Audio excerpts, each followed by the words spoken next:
Welcome to the show. Thanks for joining in another week. Have a great show planned for you today. We'll have with me Denny Magruder, the executive director of West Bank Arena and also the Capitol Theater in Wheeling. We'll be talking all about his long career here in Wheeling in that industry and also some of the big events that are coming up at those venues in the upcoming months. But first, we'll start with some of our usual features. And I want to start off with a note about a programming issue, really, right here on WTRF, CBS. This Sunday, the Grammy Awards, always one of my favorites to watch. That'll be 8 p.m. on CBS. And, you know, one of the reasons I like is I think that music is such a big part of who we are, such a big part of American culture. You know, you go back clear to, really back to, you think back to the 1920s and onward, and it's really been a big part of who we are and shapes so many of our preferences, so many of the things that we talk about. You see kids doing even different dances now out on the street. They're coming from different songs and the videos that, you know, arise as a result of them. So I always enjoy the Grammy Awards, and I think this year will be a fun show as well. Alicia Keys is hosting. I always enjoy watching her. Great performer, and she'll be a great hostess as well. You know, Record of the Year is always the one I look forward to. For my money, I'm kind of rooting for Shallow by Lady Gaga and Bradley Cooper. Of course, came out of the movie A Star is Born, and I thought it was just a great performance by the two of them. Great song, and if you listen to the words, it's just, I thought it was a great record, so I'm kind of pulling for that one, but we'll see. A lot of great nominees in that category and others, Album of the Year, Song of the Year, etc. So tune in. It'll be fun to watch and see what happens there. Speaking of music, a little legal tip for you here this week. You can't use music that you hear on the radio or that you download or whatever for business purposes for a for-profit organization unless you get rights. Now, there are some exceptions. There's some fair use exceptions, things like that. But if you're going to use that in some type of advertisement or for some type of business purpose, you know, it's a good idea to look into whether you're allowed to do that or not, because you know those things are copyrighted, and there's fees for using them, things of that nature. And there are ways to go about that.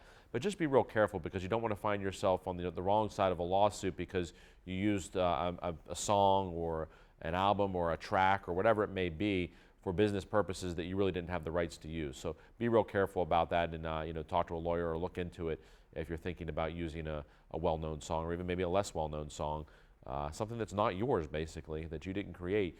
Better be real careful about that. So just a little legal tip there. I'll give you a quote this week also, kind of sticking with the same theme. This quote actually comes from Corinne Steffens, who's an American author, also has appeared in a number of music videos, a lot of rap, hip-hop type videos. But she said, "The entertainment industry is vast and is a reflection of the society we live in." And I thought that was a pretty interesting quote, because there are so many options in the entertainment industry, different ways that people are entertained in their lives. And you look at the different things that entertain us, and it changes through the years. You know, it goes from one thing to another as our preferences change, as technology changes, as society changes. So entertainment has to change with it. And I thought that was a particularly notable quote by her, so I wanted to mention that one this week. And, you know, of course, I'll have my guest with me this week, Denny Magruder, who's really had to be a part of that, you know, for years here in the local area, and has had to adapt the entertainment that's provided to the local area based upon society and what we look for entertainment. So looking forward to talking to him, and we'll do that after we take a break here. We'll take a few minutes and we'll be right back talking with Denny Magruder, the executive director of West Bank Arena and the Capitol Theater. Stay with us here on the Jamie Bordas Show. When reviewing your oil and gas offers or royalty check statements, do you wonder, am I being offered a fair amount? Do I feel comfortable reading the statement? Do I have peace of mind? If you answered no to these questions, you need Bordas Mineral Management. Our passion is helping mineral owners protect and expand their mineral wealth. Our examiners tell you whether you're being treated fairly and getting paid what is rightfully yours. Bordas Mineral Management. Be protected.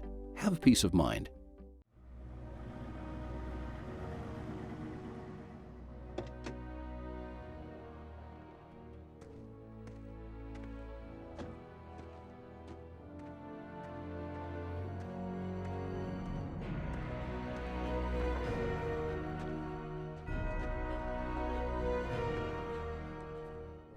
Recommended by the highest authorities.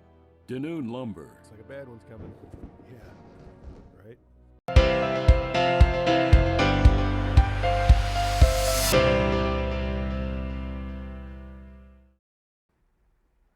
Welcome back to the show. This is my favorite time each week when I have a guest with me, and this week's no different. I have with me Denny Magruder, who is the longtime executive director of West Bank Arena and Capitol Theater here in Wheeling. We'll be talking all about some of the entertainment options we've seen over the years and what we're seeing now. And thanks for being here on the show. Jamie, thanks for having me.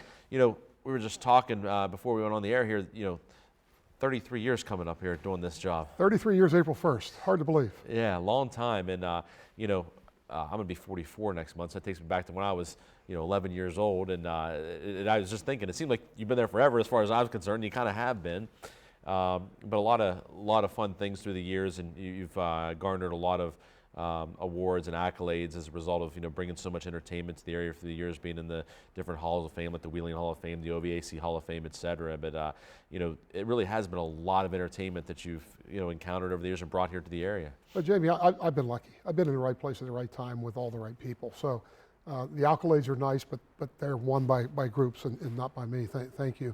But yeah, there has been so many things happen, and you said it earlier. The entertainment is a reflection of society, and it does change.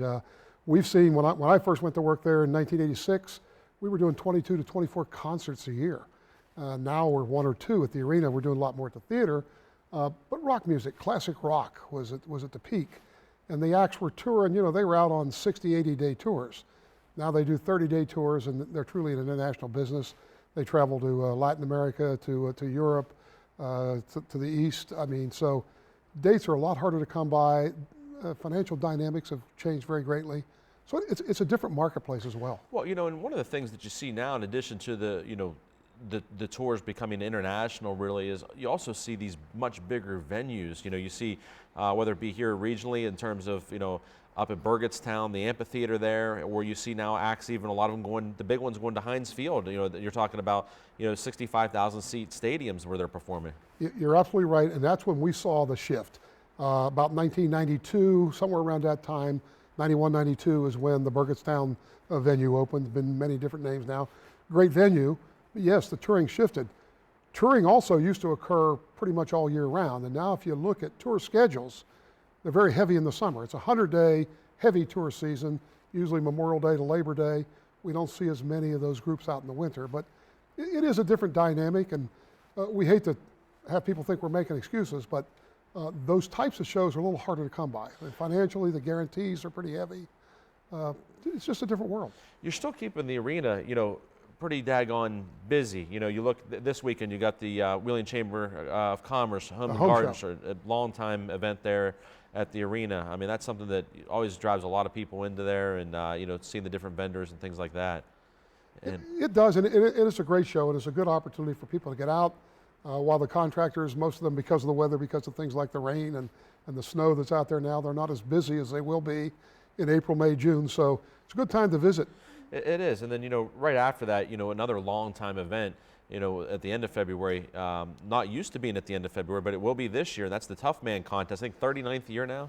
Jamie, this is 39 years. Jerry Thomas and the Tough Man. It's one of our biggest and best events of the year, and I'd like to take this opportunity just for everybody to thank Jerry Thomas. We went to Jerry last year when we had a chance to move the MEC tournament to Wheeling, and thanks to Jerry, because he had a first right of refusal contract on dates. He moved his event to this weekend that we talked about, February 22, 23, so that we could accommodate Tough Man and make the Naylor schedule balance out. Yeah, and that's always brings a big crowd to the arena, and but the opportunity, to bring in the Mountain East Conference tournament, something that's been in Charleston since the inception of the Mountain East Conference. Before that, the West Virginia Conference, always been in Charleston for years and years, and now this event, which involves both men's and women's college basketball teams, coming here to the city of Wheeling, has got to be a big boost for the arena, a big boost for the local economy, and good for everyone. Jamie, it's just good for the valley. Let's be honest. I think Wheeling's a little more close to the geographic center of the conference than Charleston was. Obviously, we've got teams in Cleveland, and of course we've got Wheeling Jesuit, West Liberty, Fairmont. So we're close by. And the other thing, this community, as you know, you're such a good part of it. This community reaches out, and we welcome those kind of events. We'll be a great host. Wheeling will be a great host to all of these folks coming in, and it's going to be a showpiece. I think it's going to be interesting. It's a 2-year, guaranteed 2 years, possibly 3 and more. So we invite everybody to come out, see some quality basketball, and of course, we're a little prejudiced. We'll be rooting for some of those teams that are closer to home, but it's going to be a wonderful tournament. Yeah, it looks like the West Liberty teams really have a chance to make some noise in that tournament, having good seasons. And, I'm looking forward to, catch. I can never get down to Charleston. My kids have activities, so it's tough to get down to Charleston. But, with it being here now, it's like, okay, they may have something one night, but maybe we can get over the other night, or maybe we can get over before or after their activities. So I'm really looking forward to trying to get over there and see it. And that is the great thing. There's a lot of opportunity. There's 9 sessions. I mean, the girls will be playing the day sessions, the men in the evening, starting on Wednesday through Saturday. And then the championships are on Sunday. So there's a lot of opportunity to get out and see some quality basketball. I think it'll be really fun for a lot of folks, and then you don't get too much rest after that, and you get a whole shift. You talk about how the entertainment has to reflect society. You go from basketball to rodeo, but in the valley here, we are a big sports valley, but we're also a big area that has a lot of rural area where there's farming and there's cattle and there's all that type of stuff, and people like to hunt, and a lot of those folks really like the rodeo. And Jamie, we do a lot of blue collar, what we call in the business, the blue collar events. They do. The PBR, it's a national tour. You'll see the best bull riders in the world, and it's the best of rodeo, and it's a wonderful show. And again, I would just take my hat off to our staff, not me, but the staff who changes that place miraculously overnight, from hockey to basketball to rodeo to concert to banquet to wrestling. What it is, and those folks just do a great job. We need to take a break. When we come back, we'll continue talking about some of the upcoming things at Westbanco Arena, including a new football team. Stay with us here on the Jamie Bordas Show.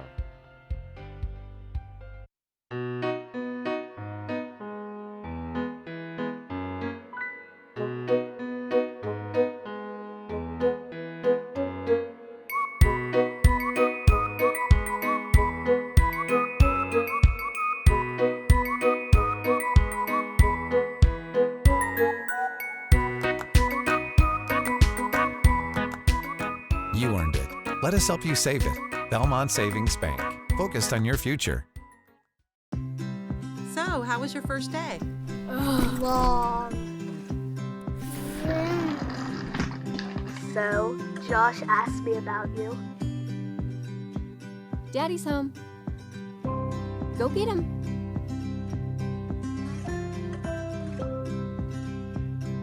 For your home, for your life, for more than 50 years.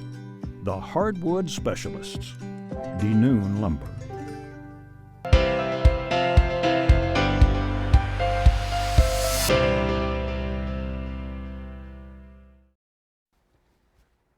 Welcome back to the show. I've been speaking with Denny Magruder, who is the Executive Director of Westbanco Arena and the Capitol Theater. And we've been talking about some of the events at Westbanco Arena, but one of the big ones coming up is a new indoor football team, the West Virginia Rough Riders. Been quite a number of years since there's been a football team in the arena, and here we go. It's been a number of years, Jamie, and the success rate here, though, for indoor football, when the team, the old Greyhound team was here, was very good. They won 2 national championships. I like the fellows that we're working with the new indoor team. I think they're serious, they're professional, and I just invite you to come out. I think we're seeing some quality football and hopefully be in the hunt for a championship. Looks like the first games are going to get underway in March. Then at March 22nd weekend looks like going to be some football in the arena and fun for people to watch. March 23rd is a home opener. It's going to be very quick. I mean, all this gets put together in a hurry. There's two Friday games, 2 Saturday games, and 2 Monday games on this year's schedule. So I think there'll be an opportunity for everybody to get out and see them. That'll be fun. I think one of the big success stories in Wheeling in recent years has been the resurgence of the Capitol Theater, and that's come under your umbrella. With not just the arena now, which is already a big responsibility, but also now the Capitol Theater, and it's been so much fun to see the Capitol full.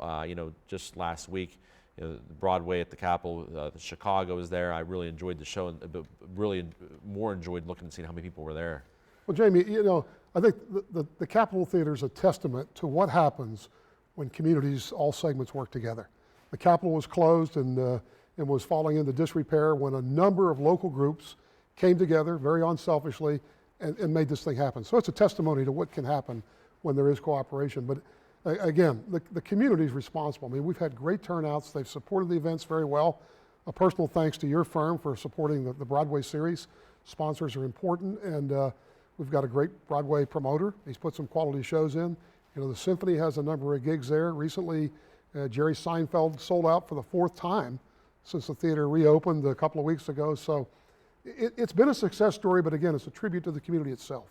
There's some other really great things coming up at the theater. Of course, we talked about Broadway at the Capitol, and Cinderella will be there March the 7th, and I think that'll be great for the whole family. And, fabulous show. but also, you know, some music. You know, music of the nights. You know, February 22nd, which will be, you know, the Sirs, I guess, so to speak. Sir Elton John, Sir Paul McCartney, Andrew Lloyd Webber, of course, of Phantom of the Opera fame. You know, all the music of those folks. And with our great symphony orchestra, I mean, you can't go wrong. And the next night is Dwight Yoakam. Yeah, you know, longtime country favorite, and you know, I think, you know, some of those, I don't know, maybe older is not always the politest thing to say, but veteran Well, that's country me. acts. Yeah, that's right.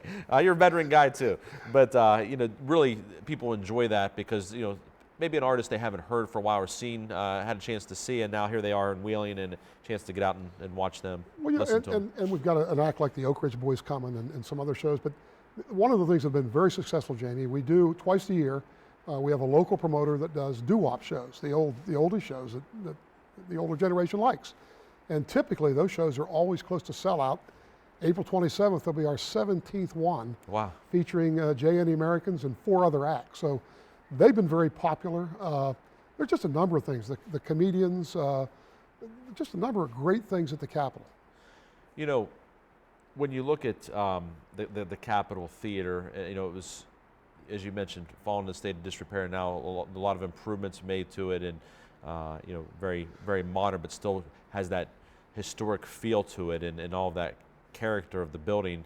Yeah, somebody was telling me the other night, you know, it cost $1 million to build when they built it. I was thinking, gosh, I wonder what it cost to build this today. It'd be millions and millions and millions. Jamie, we'd probably be close to 30 with the acoustics and technology that's there. I don't know that we could build that theater today. We couldn't afford to build that theater today in Wheeling, but it's a great theater. 1920, it opened on Thanksgiving Day, 1928, and has operated continuously except for that little period of time, 2006 till 2009, when Live Nation closed it and we were able to get the community to reopen it. You know, during the past, you know, over 3 decades that you've been in the entertainment industry here in Wheeling, I mean, there's been a population loss in the area. You know, got to make it harder and harder to fill venues, but you still continue to do it. I mean, what are some of the challenges you've seen, and how do you deal with those? Well, Jamie, some of the challenges that we talked about a little bit earlier is the touring schedules for most of the touring music acts have changed. They have reduced numbers of dates, and they have global obligations now, the other countries. But one of the things is the dynamics, the monetary side. When I first got in this business, you could get a country western act for a $10,000 guarantee and maybe 50% of the gate above that. Today, I mean, some of those same artists that were getting $10,000 then, and obviously they're in their 70s now, are requiring $45,000 guarantees the day you sign them and 85% of the gate. Wow. So it makes it pretty tough.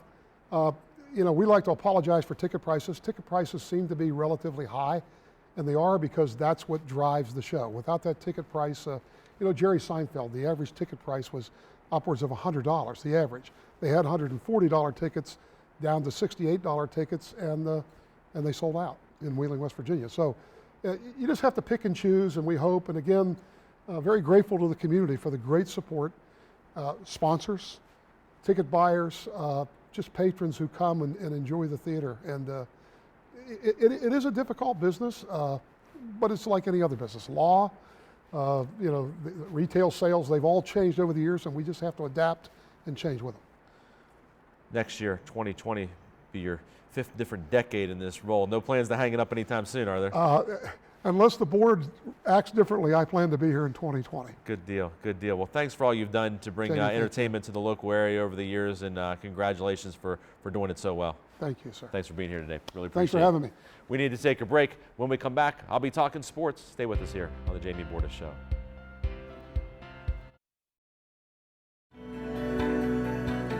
People in nursing homes are some of the most vulnerable members of our society. They're there because they can't take care of themselves. Those facilities have a duty to take care of our loved ones, and when they don't, it's important they're held accountable.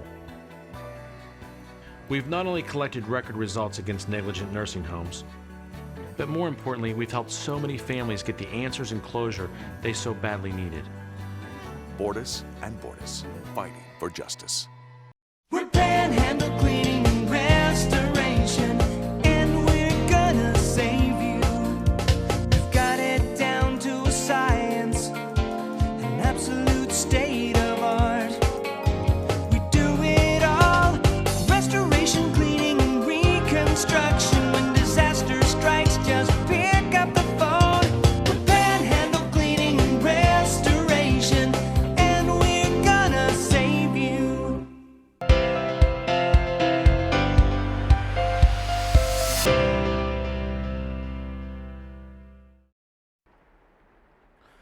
Welcome back to the show. It's time to talk sports, and we've got to start with the Super Bowl. Talked about so much NFL football this year that's where we have to start. And the New England Patriots win their 6th Super Bowl, tying the Pittsburgh Steelers for the most in NFL history. And I have to admit, I found myself rooting for the Patriots. And before you start throwing things at the TV, let me explain why.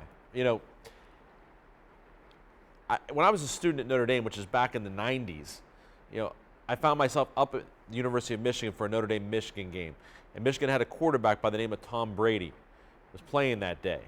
Now, fast forward, here I am 20-some years later, what feels like a lifetime ago, but it literally was half a lifetime ago. I've now been working all these years. I've got 6 kids. I'm doing this TV show, which I thought I'd never be doing. That daggone guy's still playing football. I mean, I just have so much respect for that a guy, when I was in school, and he was in school, and he's still playing football. So I know there's a lot of Patriot haters here in the area. I know there's a lot of Tom Brady haters, but I just have a tremendous amount of respect for how good he's been for so long.